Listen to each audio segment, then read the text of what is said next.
Hello everyone, myself Nihal Kumar, an electrical and electronics engineer at National Institute of Technology, Mizoram. I am your NEET physics teacher and my topic is combination of resistance. So आज के lecture में हम आज पढ़ेंगे combination of resistance like parallel combination, series combination. जैसे हम देखते हैं कि इलेक्ट्रॉनिक अपने आसपास के इलेक्ट्रॉनिक इंस्ट्रूमेंट होता है, जैसे फैन हो गया, गीजर हो गया, और हमारे घरों में यूज होने वाला मिक्सर हो गया। इस सब में हम जो इलेक्ट्रिकल इंस्ट्रूमेंट यूज होता है जैसे उसको ही रेजिस्टेंस बोलते हैं। रेजिस्टेंस का मतलब होता है करंट को रोकने वाला। करंट को रोकने वाला हमारे इलेक्ट्रिकल इक्विपमेंट में किस तरह कंबाइंड है आपस में, जिससे वो हमारे डिजायर वर्क को काम करते हैं। उसी को आज हम समझने वाले हैं कि जो रेजिस्टेंस होते हैं इलेक्ट्रिकल मशीन में वो किस तरह आपस में जुड़े होते हैं। तो आज का टॉपिक हम लिखते हैं combination of resistance. Combination of resistance. सबसे पहले याद रखें रेजिस्टेंस क्या होता है। जैसे हमको अभी पहले बताया कि रेजिस्टेंस का मतलब होता है कि करंट को रोकने वाला, करंट को फ्लो करने में जो बाधा उत्पन्न करता है उसे रेजिस्टेंस बोलते हैं। तो रेजिस्टेंस को आपस में कैसे कंबाइन होता है, इसका दो मेथड होता है। पहला मेथड क्या होता है, सीरीज, और दूसरा जो होता है वो उसको बोलते हैं पैरेलल। पहला मेथड सीरीज कॉम्बिनेशन, दूसरा पैरेलल। तो हमको यहाँ पे समझना है कि सीरीज में जो होते हैं रेजिस्टेंस वो आपस में कैसे कनेक्टेड होते हैं और पैरेलल में आपस में कैसे कनेक्टेड होते हैं। इसको समझने के लिए हमको एक सीरीज कॉम्बिनेशन का बेसिक इलेक्ट्रिकल सर्किट लेना पड़ेगा, और उसके बाद पैरेलल कॉम्बिनेशन के लिए हमको एक अलग से पैरेलल का बेसिक इलेक्ट्रिकल सर्किट लेना पड़ेगा। तो सबसे पहले हम यहाँ पे चलते हैं सीरीज कॉम्बिनेशन करते हैं। तो पहला इसको हटाते हैं और सीरीज कॉम्बिनेशन।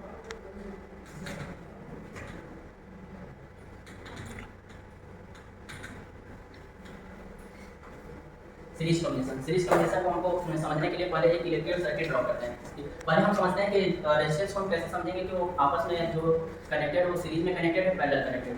तो हम उसको देख के बता सकते हैं कि जैसे उसका सीरीज रेजिस्टेंस का एक टर्मिनल और दूसरे रेजिस्टेंस के टर्मिनल से जुड़ा रहेगा आपस में, तो उसको सीरीज कॉम्बिनेशन बोलेंगे। जैसे रेजिस्टेंस यहाँ पे R1 ले रहे हैं और इसका टर्मिनल 1 है, यहाँ टर्मिनल 2 है। जब इसका एक टर्मिनल दूसरे रेजिस्टेंस से कनेक्टेड होगा, जैसे रेजिस्टेंस 2 है इसका, तो आपस हम यहाँ कह सकते हैं कि रेजिस्टेंस R1 और R2 आपस में सीरीज में कंबाइन है।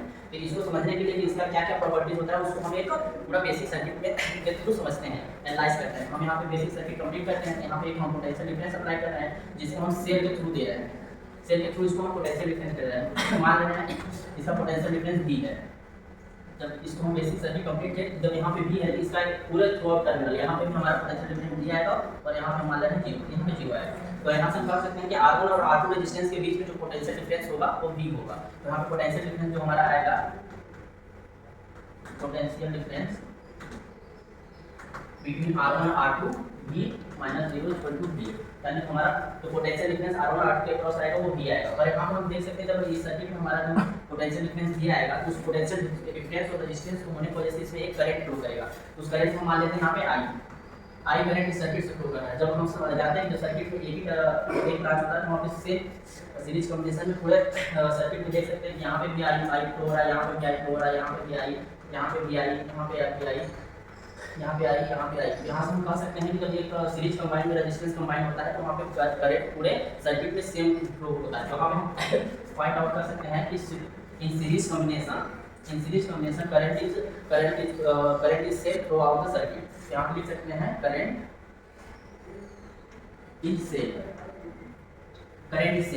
सेम मान लिया हमने, पॉइंट आउट कर लिया करंट सेम होता है। अब हम बात करते हैं कि इस रेजिस्टेंस R1 और R2 के क्रॉस वोल्टेज क्या होगा। तो हम यहाँ देखेंगे पोटेंशियल डिफरेंस R1 और R2 के दोनों के बीच जो आ रहा है वो V आ रहा है, और V तो दोनों के क्रॉस आ गया, तो R1 और R2 के क्रॉस क्या होगा। यहाँ से जब करंट सेम है तो यहाँ पे जो वोल्टेज होता है, वोल्टेज सीरीज कॉम्बिनेशन में आपस में डिस्ट्रीब्यूटेड होता है। तो यहाँ पे हम कह सकते हैं कि R1 और जो वोल्टेज होगा V होगा V1 प्लस V2, और यहाँ पे जो V1 होगा वो R1 के क्रॉस होगा और R2 के क्रॉस V2 होगा। तो सीरीज कॉम्बिनेशन में जो होता है करंट सेम होता है और जो वोल्टेज होता है वो डिस्ट्रीब्यूटेड होता है। Voltage is distributed. यहाँ हम फाइंड आउट कर सकते हैं कि पोटेंशियल डिफरेंस होता है पोटेंशियल डिस्ट्रीब्यूटेड। यहाँ पे हम इस सर्किट से एनालाइज करेंगे कि करंट सेम होता है, जो वोल्टेज पोटेंशियल होता है वो डिस्ट्रीब्यूटेड होता है। तो total potential is to V V1 plus V2। V1 और V2 जो है रेजिस्टेंस R1 और R2 के क्रॉस पोटेंशियल डिफरेंस है। कि इतना एनालाइज करने के बाद हमारा जो इलेक्ट्रिकल मशीन या इक्विपमेंट होता है उसमें कितने रेजिस्टेंस कंबाइन हो उसको मतलब नहीं होता, वो सारे रेजिस्टेंस को एक तरफ कंबाइन होकर देता है। हमको यहाँ पे इस सर्किट को छोटा करने के लिए हमको आर इक्विवेलेंट फाइंड करना पड़ेगा। यहाँ पे जो हमको आर इक्विवेलेंट आएगा, आर इक्विवेलेंट तब आर इक्विवेलेंट हमको फाइंड आउट करना था। यदि सीरीज कॉम्बिनेशन में आर इक्विवेलेंट हम देख कर सकते हैं कि R equivalent equal to R1 + R2, पर हमको बोलने से नहीं, उसको हमको प्रूव करना पड़ेगा कि R equivalent equal to R1 + R2 कैसे होता है। तो हम सीरीज कॉम्बिनेशन देखेंगे कि वोल्टेज जो होता है डिस्ट्रीब्यूटेड होता है। हम V इक्वल टू ले लेते हैं V1 + V2, तो यहाँ से V1 + V2 जब हम आर इक्विवेलेंट यहाँ से हम करंट मान ले रहे हैं I फ्लो हो रहा है, जब यहाँ पे हम देख रहे हैं कि R equivalent equal to V हो रहा है, तो ओम्स लॉ हम यहाँ पे अप्लाई करेंगे। ओम्स लॉ के अकॉर्डिंग क्या होता है, V equal to I R, और R यहाँ पे क्या है, आर इक्विवेलेंट है। उसी तरह हमारा यहाँ पे जब आएंगे, जब इसके में R1 पे लगाएंगे आर इक्विवेलेंट, तो V1 और R1, उसी तरह I, तो I तो यहाँ हमारा जो आ जाएगा I R1 equal to V1, और उसी तरह जब हम R2 का करेंगे, R2 के पास क्या पोटेंशियल लिख रहे हैं V2, और करंट क्या फ्लो कर रहा है I, तो हमारा जब ओम्स लॉ लगाएंगे V2 इक्वल टू क्या हो जाएगा I equal to I R2, V2 equal to I R2। हम यहाँ पे V1 और V2 तो वैल्यू हम इस इक्वेशन में पुट करते हैं। V1 इक्वल टू क्या हो जाएगा V1 equal to I R1, उसी तरह V2 का वैल्यू यहाँ पे हम क्या निकाले, V2 का वैल्यू निकाले I R2, तो I R2, और यहाँ पे हम भी R इक्विवेलेंट निकाले, V equal to I R equivalent, V equal to I R equivalent, I R equivalent. यहाँ से हम इक्वेशन में देख सकते हैं कि I आपस में कैंसिल हो जाएगा, I, तो यहाँ पे R इक्विवेलेंट इक्वल टू क्या आ जाएगा, R equivalent equal to R1 + R2, तो यहाँ से हम इसको फाइंड आउट करेंगे। तो इस सर्किट में हम दो रेजिस्टेंस लिए थे, R1 + R2, दो रेजिस्टेंस लेने की वजह से R इक्विवेलेंट का वैल्यू आया R1 + R2। अगर इसी तरह हम कोई सर्किट लेते हैं जिसमें there are different resistance like R1, R2, R3 and then it's go up to Rn, so at in that case R equivalent equal to हो जाएगा, R equivalent इक्वल टू हो जाएगा R1 + R2 Rn। तो ये हमारा आ जाएगा in general R equivalent equal to R1 + R2 Rn। तो हम यहाँ पे सीरीज कॉम्बिनेशन के बारे में बात कर चुके, अब इसको हम समराइज करते हैं सीरीज कॉम्बिनेशन में होता क्या है। तो जब समराइज करेंगे, समराइज करने पे सीरीज कॉम्बिनेशन में आएगा, सीरीज कॉम्बिनेशन में हम क्या फाइंड किए कि करंट जो होता है, करंट इज सेम, जो पोटेंशियल होता है, जब करंट सेम हुआ फाइंड किए, और पोटेंशियल इज डिस्ट्रीब्यूटेड,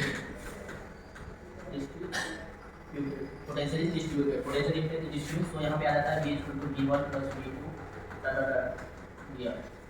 जब पोटेंशियल डिस्ट्रीब्यूटेड होता है तो यहाँ हमारा आता है क्या, R इक्विवेलेंट इक्वल टू आता है R1 + R2 Rn।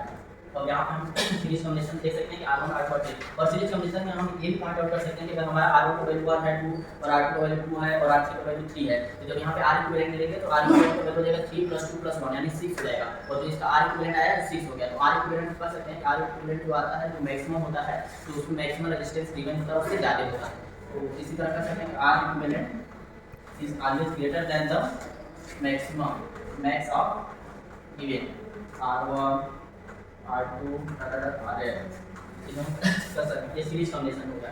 अब यहाँ सीरीज कॉम्बिनेशन हम खत्म करते हैं, एक एग्जांपल लेते हैं सीरीज कॉम्बिनेशन का। सीरीज कॉम्बिनेशन में हमारे ने सर्किट बनाया R1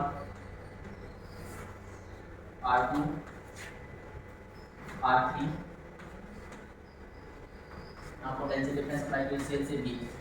R1 का वैल्यू ले लेते हैं 5 वोल्ट, R2 का वैल्यू लेते हैं 4 ओम, और यहाँ पे R3 का वैल्यू लेते हैं 6 ओम।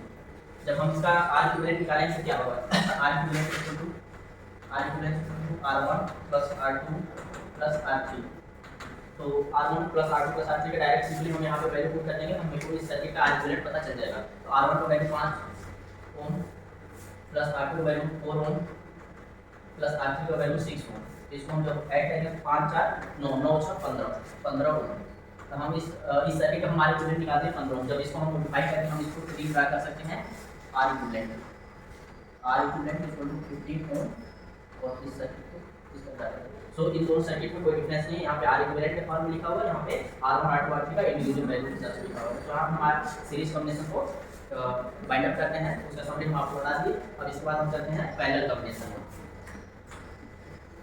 अब आता है parallel combination.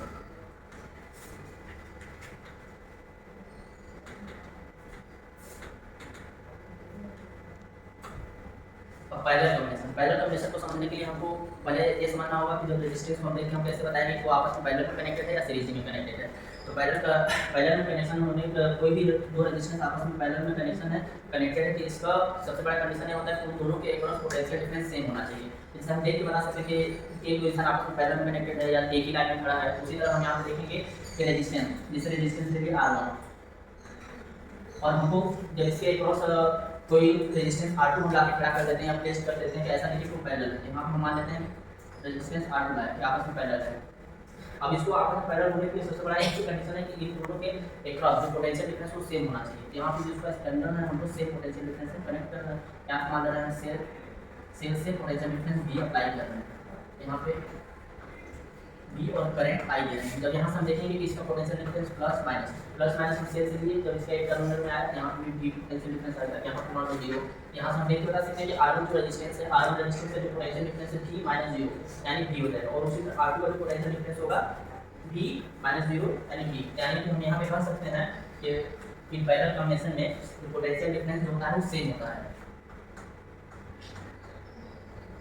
Potential difference is same through out the circuit. उसी तरह अब यहाँ पे हम देखते हैं करंट को जब एनालाइज करेंगे जब यहाँ से करंट की सर्किट में फ्लो कर रहा है I जब I फ्लो कर रहा है इस पॉइंट पे आएगा यहाँ पे इसको दूसरा बात की R1 की साइड जाए या R2 की साइड तो यहाँ पे जो होगा करंट डिवाइड होगा। मान लीजिए यहाँ करंट I1 डिवाइड हो गया इधर करंट डिवाइड होकर I2 आ गया। यहाँ पे हम देख सकते हैं कि यहाँ पे जो करंट का पैरेलल कॉम्बिनेशन में करंट डिस्ट्रीब्यूटेड होता है। यहाँ पे हम कह सकते हैं कि पैरेलल करंट इज डिस्ट्रीब्यूटेड तो करंट डिस्ट्रीब्यूट होगा तो ओवरऑल करंट मान लीजिए हमको I यहाँ पे दे रहे हैं तो I इक्वल टू क्या हो जाएगा I equal to I1 plus I2 इतना हम पैरेलल कॉम्बिनेशन देख लेते हैं। पैरेलल कॉम्बिनेशन मान लो सर्किट बड़ा है इसको हमको मिनिमाइज करना है इसको मॉडिफाई करना है R इक्विवेलेंट फॉर्म में लिखना है हमको यहाँ पे R इक्विवेलेंट का वैल्यू क्या होगा उसको हमको फाइंड आउट करना पड़ेगा। हम यहाँ पे देख के बता सकते हैं कि R इक्विवेलेंट का वैल्यू क्या होगा। इसके लिए हमको पहले मान लो सर्किट ड्रा कर लेते हैं हमारा एक जनरल सर्किट R इक्विवेलेंट और यहाँ इसका पोटेंशियल डिफरेंस अप्लाई कर देना है कि और यहाँ करंट जैसा है इसमें करंट I फ्लो कर रहा था यहाँ पे भी करंट I फ्लो करेगा। जब यहाँ पे हम ओम्स लगाएंगे तो यहाँ पे ओम्स लगाने के बाद I का वैल्यू क्या हो जाएगा ओम्स अलग के तरीके के according I equal to V upon R equivalent I equal to R equivalent. तो उसी तरह जब यहाँ पे R1 का होगा R1 में जो I का वैल्यू क्या आएगा I का वैल्यू हम यहाँ पे देखिए इसके अक्रॉस जो पोटेंशियल डिफरेंस आ रहा है वो V आ रहा है V I1 equal to V upon R1। उसी तरह यहाँ पे R2 में I2 का वैल्यू आएगा V अपॉन R2। जब यहाँ से वैल्यू I1 और I2 का वैल्यू हम इस इक्वेशन में पुट करेंगे तो क्या आएगा I1 का वैल्यू हो जाएगा V अपॉन R1 I2 का V अपॉन R2 और यहाँ से हम I इक्विवेलेंट का वैल्यू निकाल रहे हैं V अपॉन R इक्विवेलेंट। तो यहाँ पे हम देख रहे हैं कि V upon R equivalent equal to V upon R1 plus V upon R2 है।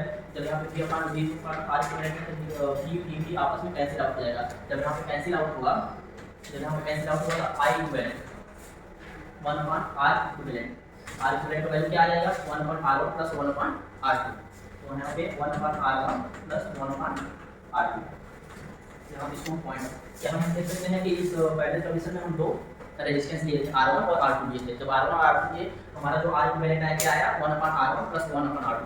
अगर इसी तरह सर्किट में दो से ज़्यादा रेजिस्टेंस हो जाएगा तो उसका जनरलाइज्ड R इक्विवेलेंट क्या होगा तो उसका जनरलाइज्ड R इक्विवेलेंट के बारे में हम बात करेंगे 1 upon R equivalent equal to 1 upon R1 plus 1 upon R2 1 upon R2।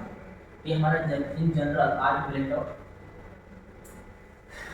का वैल्यू आ गया। तब इसको हमको समझने के लिए हम एक एग्जांपल लेते हैं। एग्जांपल है जिसमें हम एक सर्किट मान लो R1 और R2 का वैल्यू ले लेते हैं। तो R1 का वैल्यू हम ले लेते हैं 5 ओम और R2 का वैल्यू ले लेते हैं 25 ओम।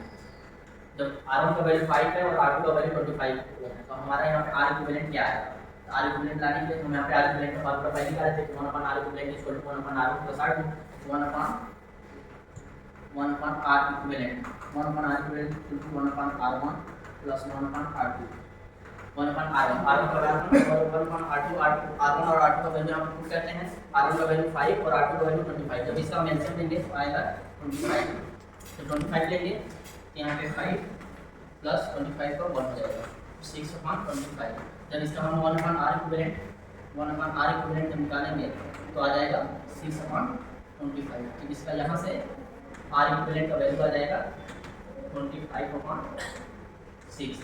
तो यहाँ से हम पैरेलल कॉम्बिनेशन के बारे में समझ लिए कि पैरेलल कॉम्बिनेशन में क्या क्या होता है कि पोटेंशियल डिफरेंस सेम होता है और करंट जो होता है करंट डिस्ट्रीब्यूटेड होता है पूरे हर एक टर्मिनल में और हर एक ब्रांच में R1 और R2 के पास। तो आई टोटल का वैल्यू जो आएगा हमारा जितने भी ब्रांच में करंट होगा उसका सम होगा I = I1 + I2 होगा। और R इक्विवेलेंट का जो यहाँ फार्मूला आएगा 1/R इक्विवेलेंट = 1/R1 + 1/R2। तो आज के लिए यही हम खत्म करते हैं। Thank you so much.